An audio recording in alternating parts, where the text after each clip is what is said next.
Hello everyone, फेरि पनि नयाँ भिडियो नयाँ क्लासमा तपाईलाई स्वागत छ। आजको भिडियोमा हामीले सिक्नेछौँ केही यस्ता सेन्टेन्सहरू जुन तपाई डेली लाइफमा नै बोल्ने गर्नुहुन्छ, डेली रुटिन लाइफमा नै बोल्ने गर्नुहुन्छ। आउनुहोस् अब भिडियोलाई सुरु गरौँ है त। पहिलो सेन्टेन्सेसलाई हेरौँ। तिम्रो नाम के हो अथवा तपाईको नाम के हो? What is your name? What is your name? तिम्रो नाम के हो? What is your name? मेरो नाम रोहन हो। My name is Rohan. अब तपाईको नाम के हो त? My name is अनि तपाईको नाम भन्ने। ओके? एक्जाम्पलको लागि चाहिँ मैले यहाँ रोहन भने है त। तिम्रो परिवारलाई कस्तो छ?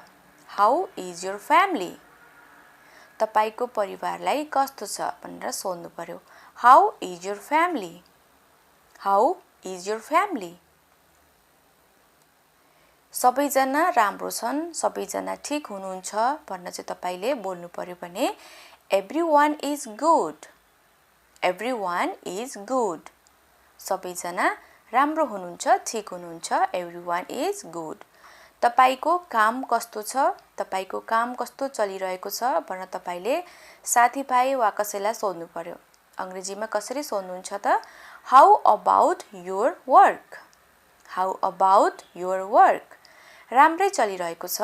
अब तपाईलाई कसैले तपाईको काम कस्तो चलेछ भन्यो भने चाहिँ के भन्नुहुन्छ त? It's going well. राम्रै चलिरहेको छ। It's going well. ओके? तिमीले मलाई कसरी चिन्यौ? How do you know me?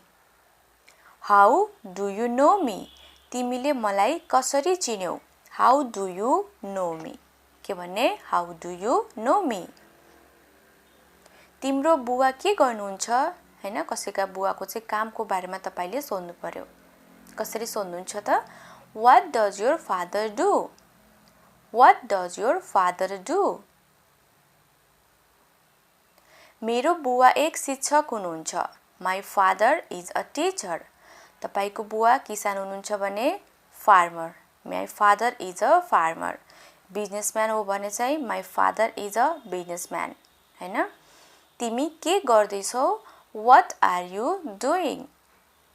तिमी के गर्दैछौ? What are you doing? कसैले चाहिँ के काम गरिरहेको छौ? हैन? What are you doing?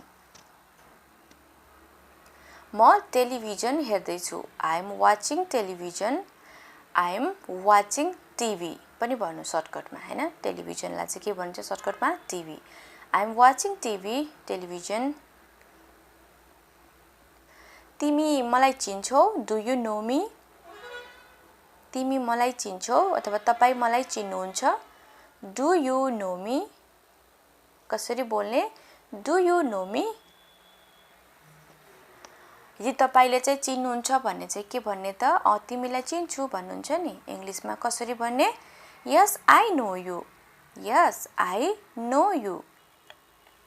हो, म तिमीलाई चिन्छु। म चिन्दिन तिमीलाई भन्नु पर्यो। No, I don't know you. No, I don't know you. म तिमीलाई चिन्दिन।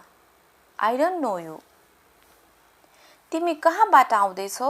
कसैले कोही बाहिरबाट गएर आइरहेको छ भन्ने चाहिँ सोध्नुहुन्छ नि, कहाँबाट आउँदैछौ भनेर। Where are you coming from? इंग्लिशमा के भन्ने? Where are you coming from? म स्कुलबाट आउँदै छु। यदि तपाईलाई कसैले सोध्यो भने कहाँदेखि आउनुहुन्छ भनेर I am coming from the school.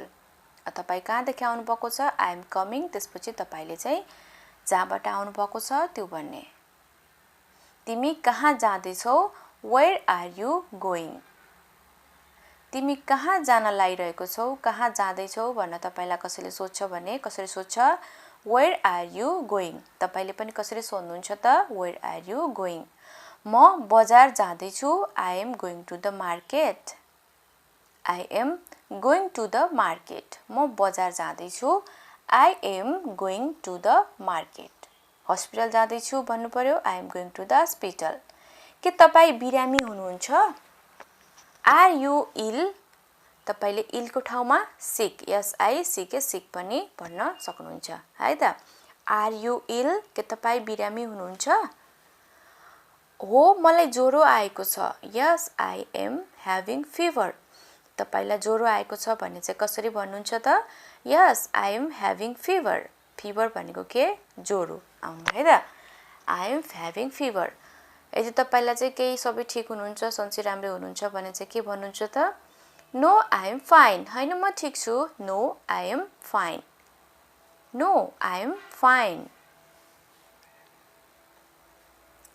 तिमी कहाँ थियौ where were you where were you तिमी कहाँ थियौ वेयर वर यु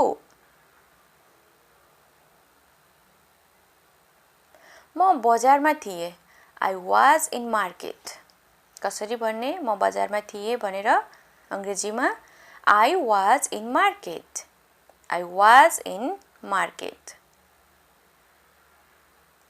तपाईको उमेर कति हो अथवा तपाई कति वर्षको हुनुभयो भनेर चाहिँ उमेर जान्नको लागि सोध्नु पर्यो how old are you how old are you तपाईको उमेर कति हो हाउ ओल्ड आर यु म 20 वर्षको भएँ आई एम 20 इयर्स ओल्ड तपाई 30 इयर्स को हुनुहुन्छ भने I am 30 years old simple छ नि हैन सबैलाई थाहा छ होला यसको आन्सर चाहिँ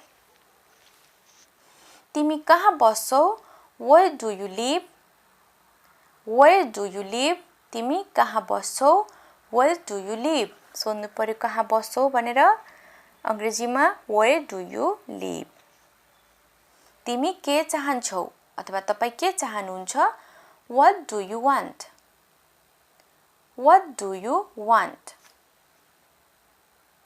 व्हाट डु यु वान्ट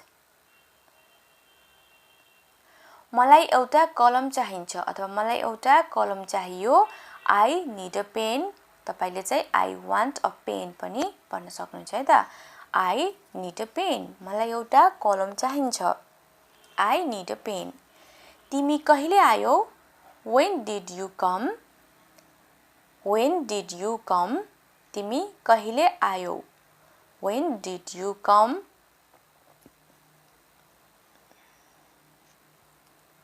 म हिजो आएको हुँ I came yesterday म हिजो आए भन्नु पर्यो I came yesterday I came yesterday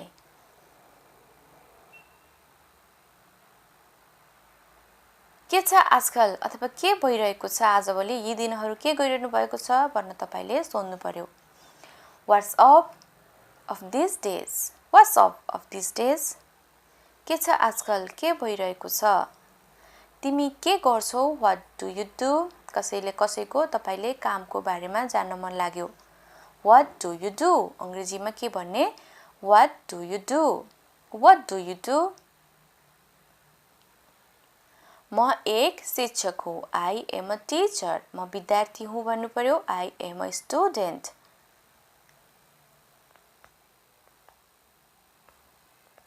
I am a teacher म शिक्षक हो सबै ठीक छ त Is everything all right Is everything all right सबै ठीक छ के सबै ठीक छ त Is everything all right Is everything all right हो सबै ठीक छ Yes everything is fine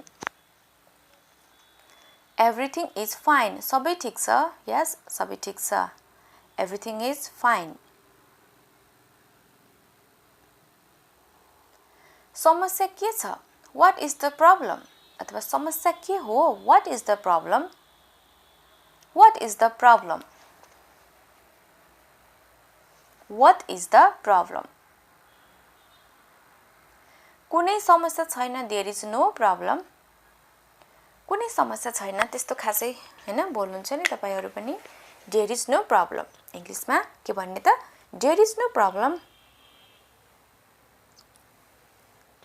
तिम्रो दिन कस्तो थियो कस्तो भयो कस्तो रह्यो भन्न तपाईले सोध्नु पर्यो कसरी सोध्नुहुन्छ अंग्रेजीमा How was your day How was your day How was your day तिम्रो दिन कस्तो भयो यो राम्रो थियो ठिकै थियो It was fine It was fine. राम्रो थियो. It was fine.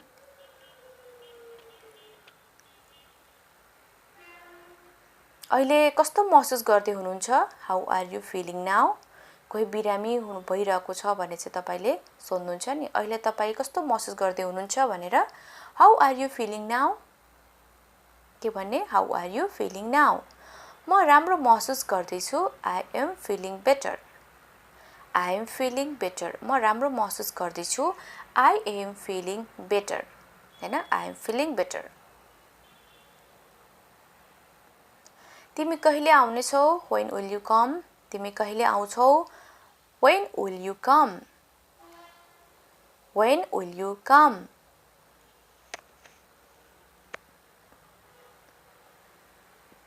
म भोलिसम्म आउने छु. I will come by tomorrow. के भन्ने I will come by tomorrow. म भोलिसम्म आउने छु. I will come by tomorrow. Thanks for watching, guys.